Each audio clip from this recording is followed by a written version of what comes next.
나쁜 일은 일어나기 마련.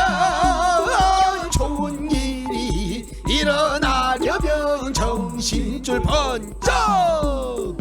병들지 않은 건강한 뉴스, 건강한 대화. 옥내 좋은 것 뉴스 생로 병사의 비밀.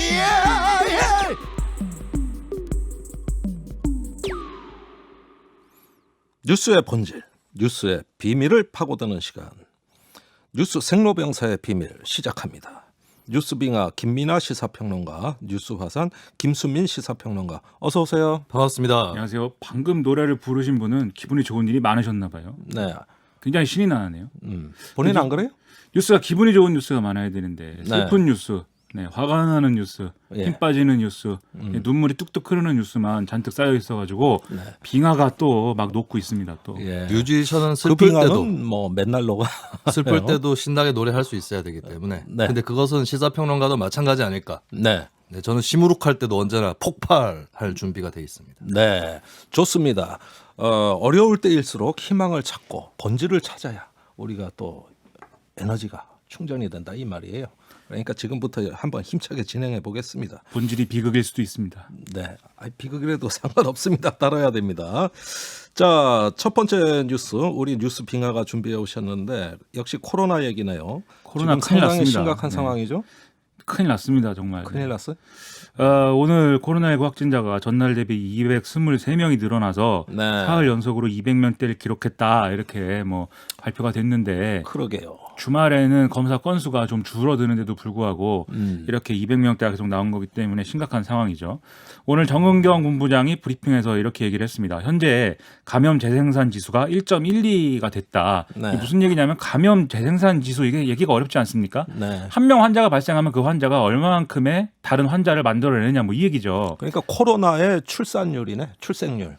그렇죠. 이게 예, 좀 사람으로 그런데, 얘기한 예. 그렇겠죠. 예, 뭐 전염이나 감염 뭐 이렇게 해도 될 것 같은데 아무튼 네. 이게 1.12면은 1일 넘었으면은 아무튼 네. 계속 늘어난다는 거죠. 네. 그래서 만약에 2주나 4주 정도 이런 상황이 이어질 경우에 일일 신규 확진자는 300명에서 400명도 될 수 있다. 이렇게 얘기를 했는데 말만 들어도 악몽 같지 않습니까? 아, 진짜. 아니, 저번에 그런 적이 있었잖아요. 그렇죠. 네. 예. 근데 단지 이제 확진자 수가 늘어나는 것만이 문제가 아니라 그러면 무슨 문제가 생기냐면 지금 중환자 병상을 많이 확충해 놓은 상황임에도 불구하고 이런 상황이 되면은 의료 대응 체계에는 문제가 생긴다라는 게 이게 정말 어허. 문제라는 게 정은경 본부장 얘기입니다. 그래서 지금부터 거리두기를 강화하든지 사람 간 접촉을 줄이는 노력이 필요한 상황이라 강조를 했고 또 하나 이제 늘 우려가 되는 게 지금 젊은 층을 중심으로 해서 무증상 감염 이런 것들이 굉장히 빠르게 전파되고 있다라고 본다는 거예요. 그래서 방역 당국은 지금 이 젊은 층에 대해서 네. 무엇보다도 검사를 강화하는 게 지금은 필요하다라고 얘기를 하고 있고 그리고 겨울이지 않습니까? 네. 겨울에는 물론 우리가 밖에 나와서 이렇게 뭐 여러 가지 활동도 하지만 대개는 이제 실내에 있게 되기 때문에 그 조건 또한 감염을 더 쉽게 만들 수 있는 그런 조건이기 때문에 정말 우리는 큰일 났다 이런 생각이 저는 들어서 자꾸 큰일 났다 그러시면 어떡해요. 그래서 이제 제가 그런 생각을 했다 예, 이거죠. 그래서 예. 강철 이빨님이 예. 우리 청취자들을 안심시켜 주셔야 됩니다. 대한민국 튼튼한 체질입니다. 우리 뉴스빙하님이 정은경 질병관리청장과 닮았다는 얘기가 있거든요. 네. 밤의 질병관리청장이에요. 그래서 경각심을 불러일으키려고 원래 과학자 출신 아니시기 때문에 전문 용어는 못 쓰시고 저 네. 계속 네. 큰일 났다, 큰일 났다. 그렇죠. 그래서 사이렌을 네. 울리고 계신 거죠. 정은경 본부장처럼 찬찬히 설명은 예. 못하고 큰일 났다 이렇게. 이해합니다. 네. 문과는 문학적으로 표현합니다. 네. 아니, 우리 축구 국가대표팀도 걸렸잖아요. 그렇죠. 예, 네. 그래서 멕시코한테 깨진 거 아닙니까, 솔직히. 그래서 깨졌는지 제가 그것까지 모르는데 아무튼 예, 그것도 하여간, 큰일이죠. 네. 예. 지금 무증상 감염자가 많다는 거는 젊은 친구들은 그렇게 검사도 잘 안 받을 거 아니에요. 일단 이게 증상도 없고. 그렇죠. 느끼는 증상이 없다 보니까 검사로 네. 안 받고 거기에 또 비례해서 그만큼 활동도 굉장히 격렬하게 지난번에 할로윈데이라는 예. 우리 것이 아닌 외국의 명절을 세느라고 얼마나 네. 많이 또 감염이 됐을까 이런 거를 걱정스럽게 또 지켜보고 있는 거죠 우리는. 네. 곧 외국 명절 또 다가와요, 12월에. 예, 그렇죠. 예, 성탄절. 근데 그거는 외국 명절이 아니라 CBS 기독교 방송에서는 아주 중요한 명절입니다. 우리 명절이군요. 예, 우리 명절. 예, 제가 실수했습니다. 자, 그러면은 굉장히 심각한 상황이라는 건 알겠어요. 우리 방역 당국이 무언가 검토 중일 것 같은데. 그렇죠. 지금 이제 수도권하고 강원 지역에 예.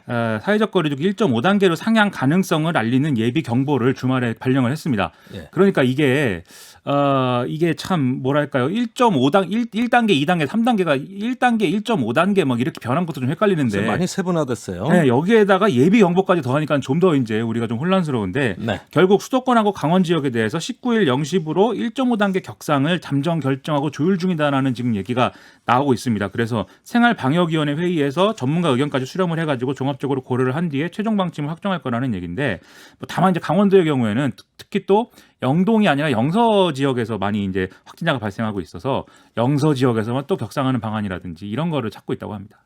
아니 올리면 올리고 아니면 아닌 거지 왜 이렇게 복잡하죠? 무슨 예비 단계 또 1.5단계 그렇죠. 예. 그게 사실은 이 모든 뉴스의 비밀이다라고 볼 수가 있겠는데요. 예. 문제는 뭐 늘 드리는 말씀입니다만은 방역을 우리가 강화하면은 경제가 죽고 예. 경제를 또 살리려고 하면은 방역에 문제가 생기고 애매하구나. 이걸 계속 반복하고 있는 과정 아니겠습니까? 그래서 네. 지금도 사실 확진자가 이렇게 늘어나면 바로 그냥 방역을 강화하면 될 것 같지만 아하. 사실 우리가 감염되지 않기 위해서 바이러스를 피하다 보면 얼어 죽을 수가 있고 예. 또 얼어 죽는 일을 피해서 볕을 쬐러 가다 보면 또 바이러스에 감염돼서 이제 피해를 입을 수가 있고 오도 가도 못하는 지경에 우리가 좀 넓게 보면은 예. 그런 상황에 놓여 있기 때문에 계속 이렇게 단계를 세분화하고 뭐 경보를 하고 이런 고심을 사실은 방역 당국은 안을 수밖에 없는 거죠. 거기다가 이게 계속 이런 상황이 반복되면 사실 정부 대책이라는 것도 경제적 영역에서의 여러 가지 대책들이 필요한데 예. 그 대책을 이제 펴는 것도 문제 여러 가지 논란이 있지만 또 무한정 뭐 그 대책들이 나올 수 있는 효과를 발휘할 수 있는 조건도 아니잖아요. 제한이 있는 것이지 않습니까? 결국 우리는 이런 바이러스 감염 이런 것을 안고 살아야 되는 운명이 아닌가라는 생각까지 들어서 예. 이 백신이 나와도 팬데믹 상황이 다시 되풀이되지 않는다는 보장이 없다. 네. 우리는 삶의 근본적 방식을 바꿔야 될지도 모른다는 생각까지 미치면서 네. 이 뉴스 빙하는 거의 이제 바다로 돌아가게 생긴 그런 위기입니다. 네. 단계가 세분화되었다면 0.5 이렇게 되는 거잖아요. 네. 그렇다면 조금 더 신속하고 빨리 올려야 되는 것이 아닌가. 그게 전문가들 의견이죠. 네, 대부분 그렇게 하지 그렇죠. 않을 건데 왜 그렇게 세분화했는지 그것은 좀 이해하기가 어렵고 음. 그리고 방역이 너무 잘못되면 경제에도 탈이 생기기 때문에 네. 사실 지난 광복절 전후로부터 여러 전문가들이 3단계 격상까지 얘기를 했습니다. 네. 근데 어쨌든 이게 불행 중 다행으로 3단계까지 가지 않고 지금까지 버텨왔거든요. 네. 근데 곧 겨울철에 다가오고 있고 독감하고 코로나19는 증상이 비슷하기 때문에 네. 이게 같이 오게 되면 굉장히 큰 혼선들이 빚어지기 마련이거든요. 그렇다면 더 추위가 오기 전에 뭐 3단계까지는 아니더라도 네. 2단계나 2.5단계 격상으로 1, 2주 버텨보는 네. 이런 시간은 좀 필요하지 않나. 예. 네, 방역 당국의 검토가 필요한 것 같습니다. 그래서 저도 그런 의견에는 동조하면서도 한편으로 걱정되는 게 이 단계를 올렸을 경우에 네. 이게 지킬 수 있어야 되거든요. 기본적으로. 이게 네. 지킬 수 있어야 된다는 얘기는 예를 들면 1.5단계로 올렸다라고 하면 그 1.5단계로 올린 효과가 있어야 될 거 아닙니까? 예. 근데 1.5단계로 올렸지만 경제적인 여건 때문에 우리는 못 지킨다라고 될 수도 있는 거예요, 사실은. 예. 그래서 그런 조건들을 잘 지킬 수 있는 조건들을 또 만들어주는 여러 가지 지원책들이 필요한 건데 그걸 얼마나 잘할 수 있는 거냐. 사실은 저는 그것이 또 핵심이 아닐까 그런 생각이 듭니다. 뭐 핵심을 많이 얘기하시는데 네, 그래서 일단은 방역도 좋지만 사는 게 힘들어요. 그렇습니다. 네. 예. 그래서 지금까지 드린 말씀이 바로 예. 사는 게 힘들다 이런 얘기였습니다. 예, 네, 그 얘기 하신 거예요? 그렇습니다. 네. 어쨌든 간에 매번 슬픈 표정으로 이런 뉴스를 전해 주시는데 눈물 납니다. 네. 대한민국이요. 그래도 잘 견뎌 왔지 않습니까? 그렇죠. 예. 코로나는 코리아를 이길 수 없다. 네. 자, 어쨌든지 간에 우리가 조금만 더 힘을 내서 이 어려움을 이 겨울만 이기면은 그래도 저희는 희망이 있다. 또 이길 수 있다. 대한민국 잘한다. 이렇게 한번 희망을 또 이야기해야 될 것 같습니다. 그렇게 해서 이번 뉴스는 희망으로 정리를 하는 걸로 하죠. 희망이. 네. 네. 네. 그 비극 끝에 희망이. 네. 네. 자, 두 번째 코리아 파이팅. 뉴스는 우리 뉴스 화산 김수민 평론가 대한항공 소식이네요. 그렇습니다. 대한항공과 아시아나항공의 합병 정부가 오늘 공식화를 했습니다. 네. 산업 경쟁력 강화 관계장관회의 줄여서 산경장이라고 하더라고요. 네. 산이라고 붙어 있으니까 이 뉴스는 산 뉴스로. 네. 그리고 좋습니다. 합병 살아있네. 소식이 태어났기 때문에 예. 생으로 정리를 일단 해보고요. 네. 이 방법은 한진칼의 산업은행이 이제 제3자 유상증자로 5천억 원, 전환사채로 3천억 원 등 8천억 원을 투입을 하고요. 여기에 이제 일반 공모 유상증자를 대한항공 측에서 더해서 2조 5천억 원을 유상증자로 단행할 계획입니다. 일단은 뭐 이런 합병 소식이 나오면 당사자들은 기대 섞인 희망 섞인 이런 전망들을 내놓는데 일단 세계 10위권의 글로벌 네트워크 항공사가 생긴다라고 하는 것을 중점적으로 홍보를 하고 있고요. 네. 사실 1억 명 이하 국가들은 대부분이 한 개를 갖고 있습니다. 네트워크 항공사를. 근데 네. 한국은 2개였기 때문에 좀 분산되지 과당 경쟁이 않았는가. 있겠죠. 네, 그런 지적들이 있었고요. 그리고 노선 운영이 합리화되고 원가 절감 등의 효과가 극대화될 거다. 소비자 입장에서도 노선이나 일정의 선택 폭이 넓어지고 마일리지 통합 사용 효과도 있을 거다. 뭐 이런 얘기도 나오고 있습니다. 자, 코로나 사태 때문에 어떤 구조 조정이 좀 빨라진 거 아닌가 하고 이해도 할 만합니다, 사실은. 그런데 이렇게 2개 항공사를 운영해 온 이유가 바로 경쟁을 통해 가지고 이 항공업을 발전시키자는 취지 아니었습니까? 그렇습니다. 그런데 이렇게 합쳐진다는 건 이제 시장을 단 하나의 회사가 다 독점한다는 얘기인데 네. 그것도 지금 보니까 정부가 지원해서 이렇게 한다는 건데 이게 과연 시장 논리에 맞느냐 하는 반론도 있을 것 같아요. 그렇습니다. 이 산경장이라는 산을 넘어서 예. 산 넘어 산들이 계속 기다리고 있는데요. 첫 번째 산은 고원입니다. 고원? 국내외의 고원들. 어. 첫 번째는 국내에서는 공정거래위원회 심사를 거쳐야 됩니다. 예. 기업 결합을 하려면. 네. 근데 정부가 추진하고 있는 사업이니만큼 공정거래위에서도 통과되지 않겠느냐. 네. 그리고 아시아나 항공 사정이 어렵기 때문에 지난번에 이스타 항공 같은 경우도 제주 항공이랑 뭐 성사는 안 됐지만 결합이 승인이 됐거든요. 네. 어려웠기 때문에. 그래서 통과는 될 거다라는 전망이 우세한데 다만 이스타 항공 같은 경우는 2013년부터 오래전부터 자본 잠식이 진행됐다. 조금 네. 비교하기 어렵다 이런 의견도 있어서 변수가 될 수는 있을 것 같습니다. 그러니까 이게 독과점 논란에도 불구하고 이제 승인을 한다는 것은 사실은 일단 예외적인 상황이죠. 네. 승인을 하지 않으면 이 기업은 이 두 기업들은 망한다. 이 판단이 있을 때 사실은 승인을 해줄 수가 있는 것인데 지금 상황대로면은 대한항공이든 아시아나항공이든 이 합병을 승인하지 않으면 대단히 어려워진다라는 걸 전제하고 아마 그런 결정을 내려야 되는 상황인 것 같습니다. 물론 두 회사가 다 위기를 겪은 사실 아니겠어요? 네. 코로나 이전부터 대부분 유동성 위기가 있었던 걸로 보여지고 또 방만한 경영도 문제가 돼왔죠. 그렇습니다. 근데 국내 심사는 그렇다 치고 그럼 해외에서 두 항공사의 결합을 이 항공사들이 오고 가는 나라에서 승인을 해줘야 되거든요. 이 경우는 어떻게 될 거냐 했을 때 이제 보통 대부분의 국가들이 대형 항공사를 한 개사만 운영을 하고 있기 때문에 한국이 그런다고 해서 이상한 일은 아니다 이렇게 받아들일 공산이 높고 네. 그리고 이런 합병에는 관대하게 대처를 하면서 대신에 그 나라 입장에서의 어떤 항공사를 챙기는 이런 전략들을 주로 펴기 때문에 해외에서도 이 결합은 승인받을 가능성이 높다라고 아하. 하는 겁니다. 다만 코로나19 사태가 장기화되면서 시간은 좀 걸릴 수 있다. 이런 전망이 시간이 걸릴 수 나옵니다. 있다. 그러니까 지금 결정을 해도 당분간은 인수를 해도 두 회사 체제로 유지를 하다가 네. 진짜 합병하는 데는 한 1, 2년 걸린다는 거 아니에요? 그렇죠. 뭐 네. 한 1년 정도는 걸릴 것이다. 최소 이런 1년. 예측이 나오고 있습니다. 예, 예. 일단은 지분만 인수하는 형태로의 통합인 것처럼 보입니다. 진짜 회사의 통합은 그보다는 더 시간을 요하는 것으로 네. 일단 그렇게 이해가 되네요. 자, 역시 조원태 회장의 셈법이 작용한 걸로 보입니다. 이 산업은행 지원을 받으면서 경영권 분쟁에서 조원태 회장이 더 유리한 고지에 서는 거 아니냐. 그렇습니다. 그래서 더 서두른 거 아니냐. 네. 예. 어떻게 유리한 보세요? 고지에 딱 섰더니 또 다른 산이 기다리고 있습니다. 또 이번 다른 산은 산? 빙산입니다. 접니까? 네. 나는 빙하구나. 네.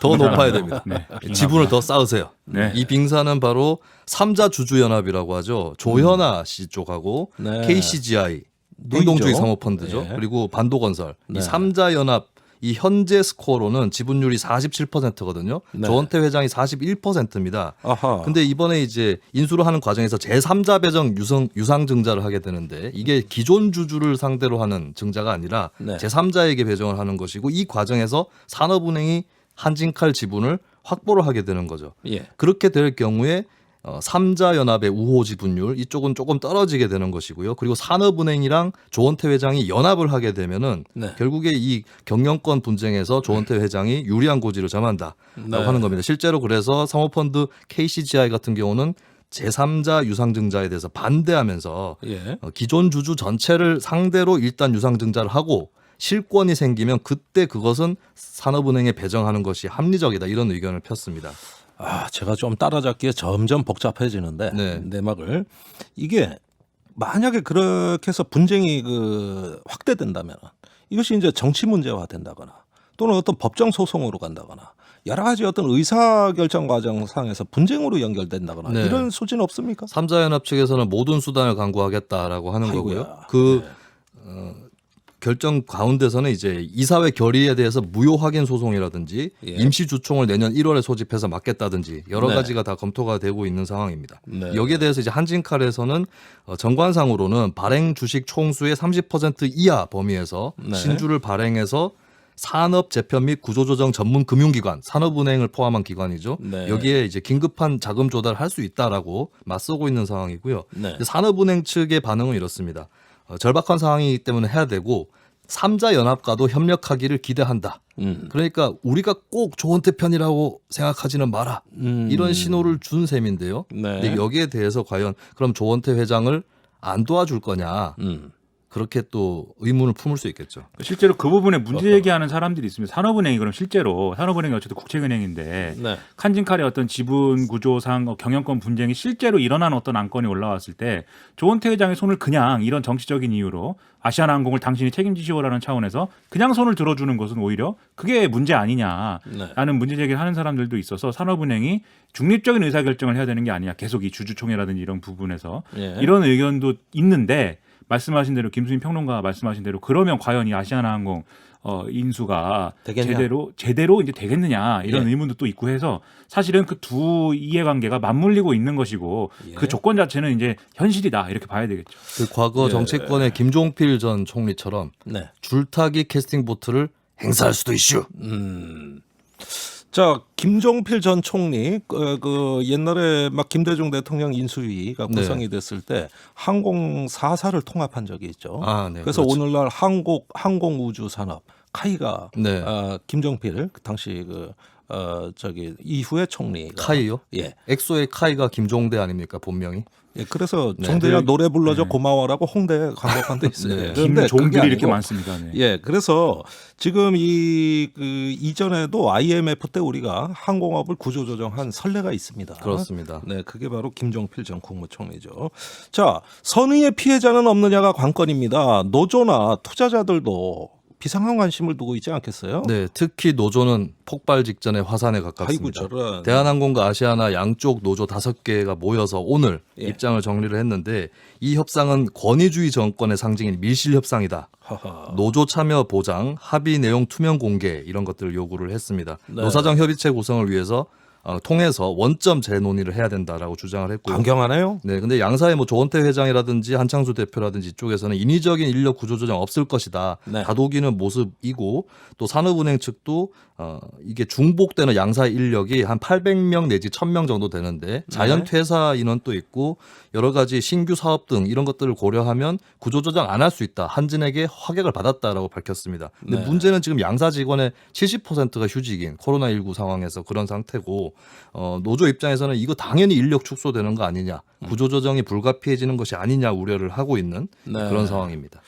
사실 지금도 구조조정 얘기가 그냥 놔둬도 이야기가 나오는데 하물며 합병이라면 왜 그렇게 불안하지 않겠어요? 저는 충분히 이해가 갑니다. 어쨌든지 간에 이제 국유화라는 말까지 노조가 하고 있는 상당히 또 갈등이 예상되는 상황이네요. 아무쪼록 잘 투명하게 민주적으로 이 논의가 진행되었으면 좋겠습니다. 곧 돌아오겠습니다.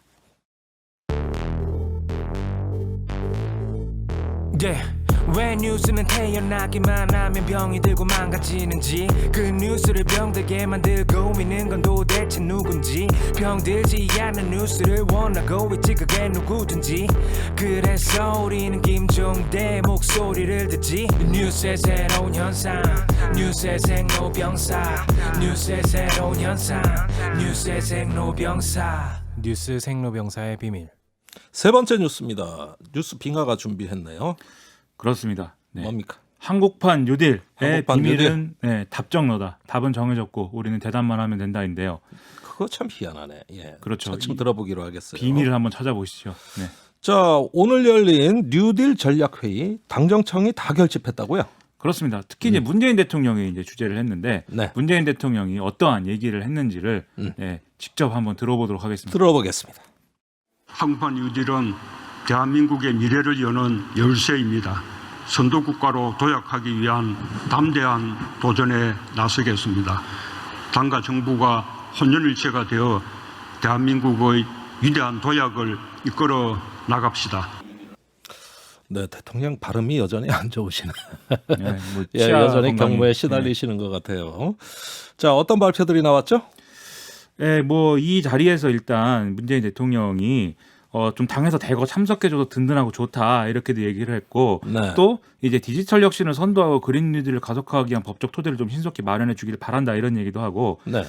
그리고 이제 현역 의원들이 한국판 뉴딜로 뭐가 바뀌는지에 대한 발표 이런 것들을 또 하기도 했습니다. 아, 현역 의원들이요? 그렇죠. 관료들이 아니고. 그렇죠. 그래서 여기 어허. 보면은 더불어민주당에 지금 K 뉴딜 위원회가 있습니다. 네. 그리고 여기 산하에 무슨 뭐 여러 가지 본부, 분과 뭐 이런 것들이 있는데 아하. 강병원 K 뉴딜 위원회 디지털 뉴딜 분과장의 경우에는 스마트 도로에서 자율주행차를 운행하는 모습이라든지 이런 가상 체험을 연기를 하면서 네. 디지털 뉴딜로 우리 삶이 이렇게 바뀐다 이걸 이제 표현을 했고요. 예. 김성환 그린 뉴딜 분과장의 경우에는 기후위기 극복이 우리에게 얼마나 도움이 되는가를 주제로 발표를 하면서 이 태백시 가덕산의 풍력발전소에 이제 한국 동서발전 사장 화상 연결을 해서 재생에너지의 중요성을 강조한다든지 네. 이런 설명을 했습니다. 그리고 김민석 사회적 뉴딜 분과장의 경우에는 인적 자원에 대한 지속적인 투자가 필요하다 이런 걸 강조하면서 K 평생학습 이런 개념을 제안을 했고 네. 강훈식 의원 지역균형 발전 분과장을 맡고 있는데 초광역 철도망을 활용해서 지역균형 뉴딜을 활성화하면은 전국이 빛나는 야경을 갖게 될 수 있다 이렇게도 설명을 했습니다. 빛나는 야경, 그거 무슨 소리예요? 그게 전국이 고르게 발전을 해서 서울만 야경이 있는 게 아니다. 아. 네, 뭐 하여튼 뭐 대구도 부산이 있군요. 네, 여러 하여튼 지역 도시들도 다 야경이 있다 이제는. 아, 그런 뜻입니까? 네, 야경을 우리가 달라고 했는지는 모르겠으나 아무튼 이 분과 발표가 다 끝나고 나서 이광재 K 뉴딜 본부장이 나와서 네. 이 한국판 뉴딜을 완수를 하려면 과감한 규제 개혁과 사회 안전망 강화가 필요하다라고도 주장을 했습니다. 보니까 강병원, 김성환, 김민석, 강훈석, 이광재 등등 이렇게 발표한 분들 보니까 다 정치권에서 나름대로 또 꽤나 일개나 하시는 분들 같아요. 그렇죠. 신문도 많고. 그래서 이렇게 중요 인사들이 다 여기 투입돼서 설명을 하고 있는 걸 보면 첫째로 일단 이 뭔가 뉴딜이라는 정부 정책의 중요성을 알리는 것은 굉장히 중요하다라는 차원에서 이 네. 국가를 경영하기 위한 집권 여당의 비전은 무엇이다 이런 거를 설명하는 게 굉장히 중요하다라는 점에서 이제 굉장히 무게 중심을 뒀다 이렇게 볼 수 있는 측면이 하나가 있고 두 번째로는 재보선이 이제 내년에 바로 있기 때문에 네. 이 재보선을 의식해서 어떤 의제 설정이나 이런 것들을 또 해보려고 시도하고 있다 이런 해석도 가능한 그런 뭐 행사였던 것 같습니다. 네, 어쨌든 정치인들이 구경꾼이 아니라 이렇게 적극적으로 발표했다는 건 참 신선해 보입니다. 자, 이제 곧 정기국회 예산 심사가 다가오거든요. 역시 올해도 이 한국판 뉴딜의 쟁점은 예산 아니겠습니까? 그렇죠. 지금 야당은 뉴딜 관련 예산 삭감 일부 주장을 하고 있는데 이낙연 대표가 굉장히 결기 있게 얘기를 했습니다. 야당들은 이 이유가 뭐든 뉴딜 예산의 삭감을 목표로 삼는 것 같은데 삭감될수록 코로나19 이후에 우리 경제 도약을 위한 기반이 약해질 수 있다. 꼭 이 예산 지켜야 된다. 이렇게 강조를 했고 문재인 대통령도 당과 국회의 역할이 매우 막중하다라면서 이 예산을 꼭 지켜달라는 취지의 이런 제안도 했습니다. 결국 그 예산에 대한 또 결의가 나왔군요. 어쨌든지 간에 야당은 아직 이 부분에 대해서 완전히 설득된 것 같지는 않습니다. 예컨대 정의당 같은 경우 이거 뉴딜이 아니라 올드딜이라고 하고 있거든요. 그렇죠. 옛날에 하던 거 다 주워 모은 거지 이게 왜 뉴딜이냐. 네, 이런 사람들도 있어요. 주워 모은 것까지는 아니겠지만 이게 아무튼 그 뉴딜이라고 하는 우리가 고전적인 사실 개념이 있습니다. 그래서 이 뉴스는 사실은 네. 올드하다, 좀 늙었다 이런 느낌도 드는 게 사실 과거의 뉴딜 정책, 루즈벨트 행정부의 뉴딜 정책 이런 걸 얘기할 때는 그것은 어떤 새로운 사회상에 대한 거였거든요. 예를 들면은 그렇습니다. 대공황에 대응하기 위해서 정부가 기업에 예를 들면 지원을 하면 그 기업이 지원받은 돈을 고용 안정이나 노동자들의 어떤 처우 개선 이런 데 투입을 하고 그걸 통해서 다시 이제 경제를 되살릴 수 있는 여력을 확보하고 뭐 이런 게 이제 됐고 그 전까지 완전히 시장 경제와 자유롭게 뭐 이렇게 자본들의 이동 이런 것들이 이루어지던 세태가 이제는 정부 권력이 강화하는 형태로 바뀐 그런 계기를 만들어 준 게 뉴딜이었거든요. 네. 근데 지금 말씀하신 것처럼 지금 이제 오늘 얘기한 한국판 뉴딜의 경우에는 코로나19 이전에도 사실 4차 산업혁명이라든지 디지털 전환이라든지 이런 걸 통해서 필요성이 계속 강조되던 이런 사업들입니다. 근데 이런 것들을 코로나19 때문에 더 필요하다라고 하겠다고 지금 포장지를 바꾼 것 같은 이런 모양새가 되는 것이고 실제로 사회적 가치가 어떻게 바뀌는 것이냐 여기에 대해서는 지금 설명이 없기 때문에 앞서 말씀드린 무슨 뭐 코로나19가 이 디지털 경제로 전환이 되면 우리가 자율주행차를 몰게 됩니다. 이게 우리가 초등학교 때 사실 그림 일기로 우리가 앞으로 미래가 이럴 것이다라고 그린 것과 사실 얼마나 다른 것이냐 이런 의문도 좀 있거든요. 일단 다른 건 점에서 사실이잖아요. 허전하다. 일단은 네. 코로나 시대에 이런 어떤 그 뉴딜이라는 하나의 어떤 담론이 있어야 앞으로 포스트 코로나 그 이후를 또 대비할 수 있는 거 아니겠어요? 그 전에도 창조 경제라든지 혁신 성장, 4차 산업혁명 이런 담론들이 있었는데 아직 그 연장선상에 있는 것 같다. 그러니까 달리는 말에 채찍질하는 수준. 네. 지금 필요한 것은 말을 풀어주고 자유롭게 뛰게 하는 게 더 필요할 수 그리고 있는데 그렇죠. 예, 네. 그래서 노동의 어떤 권리라든지 이런 것들로 사회적으로 재계약을 아까 말씀하신 대로 하고 그리고 디지털 뉴딜에서도 이 규제 혁파 과정에서 개인 정보라든지 이런 것들이 침해될 소지가 굉장히 큽니다. 이런 것들을 네. 좀 돌보는 것들이 필요한 전반적인 패러다임의 전환이 필요하다 이렇게 보여요. 결국은 코로나19에 뭐, 대응을 하려면 코로나19로 제일 먼저 희생되고 제일 먼저 피해보는 사람들에 대해서 어떻게 할 것인지부터를 논의하는 게 중요하지 않나 이런 생각입니다. 그러니까 범사회적인 어떤 공론의 장에서 논의돼야 될 문제 아닌가. 이건 정부만 독주할 일이 아닌 것 같아요. 네, 뉴스업이 독주해야 됩니다. 뉴스업은 뉴스업. 독주하고 있습니다. 네. 자, 어쨌든 한번 지켜보겠습니다. 한국판 뉴딜 정말 희망이 될까요? 자, 뉴스 생로병사의 비밀은 여기까지입니다. 두 분 수고하셨습니다. 네, 고맙습니다. 잠시 후 2부에서 뵙겠습니다.